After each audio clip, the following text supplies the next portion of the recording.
সমর্থনে আমাদের এলাকার মানুষ হিন্দু মুসলিম সব ভাই ভাই সবাই মন্দির ভালোভাবে আমাদের কোনো ডিস্টার্ব করে নাই, সবাই মোটামুটি নিরাপত্তা দিয়েই রাখে। আপনি কি এই মন্দিরের পুরোহিত? পুরোই নামটা বলেন। বিষ্ণু ভট্টাচার্য। আচ্ছা, যে আসলে এখনো আওয়ামী লীগ যে ষড়যন্ত্র করতেছে, তারা পালিয়ে গেছে ঠিকই, কিন্তু এখন ষড়যন্ত্রকারী পালায়নি। এই ষড়যন্ত্রকারীরা দেশকে এখন অস্থিতিশীল পরিস্থিতি করার জন্য তারা বিভিন্ন মন্দিরে হামলা হচ্ছে বলে যে কুৎসা রটাচ্ছে, পার্শ্ববর্তী দেশও সেই কুৎসাকে তারা প্ররোচনা দিচ্ছে যে বাংলাদেশে এই ধরনের বিভিন্ন মন্দিরে হামলা হচ্ছে। আসলে আমরা মন্দিরে প্রতিষ্ঠা করে আমরা তাদের সাথে কথা বললাম, তারা জানালো আমাদেরকে না তারা খুব ভালো আছে এবং তাদেরকে কেউ কোনো ডিস্টার্ব করে নাই। আর বাংলাদেশের সবচেয়ে বড় ধর্মীয় প্রতিষ্ঠান হলো আমাদের এখানে লাঙ্গল মন্দির, কিন্তু প্রেমতলা এখানে আমাদের ওনার সাথে কথা হলো।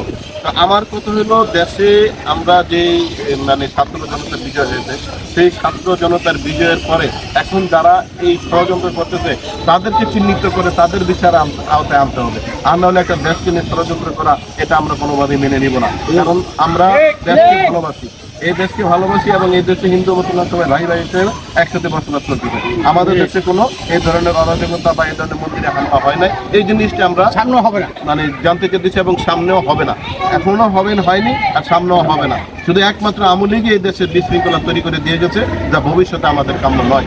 এবং আমরা আমাদের পুরুষ সাথে কথা বলছি, আমরা খুব ভালো আছি।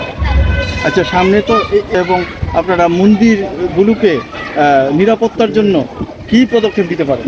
আমরা সামনে যে হিন্দুদের ধর্মীয় বড় উৎসব, জাতীয় উৎসব যেটা হলো শারদীয় দুর্গাপূজা, সেই শারদীয় দুর্গাপূজায় আমরা সর্বাত্মক চেষ্টা করবো যাতে আইন শৃঙ্খলার সাথে সাথে আমরা আইন শৃঙ্খলা রক্ষাকারী বাহিনীদের সাথে সমন্বয় করে তাদেরকে নিরাপত্তার জন্য কাজ করবো এবং তারা যেন শান্তিপূর্ণভাবে আমাদের এই দেশের ধর্মীয় উৎসব পালন করতে পারে, এই আমাদের কাম্য।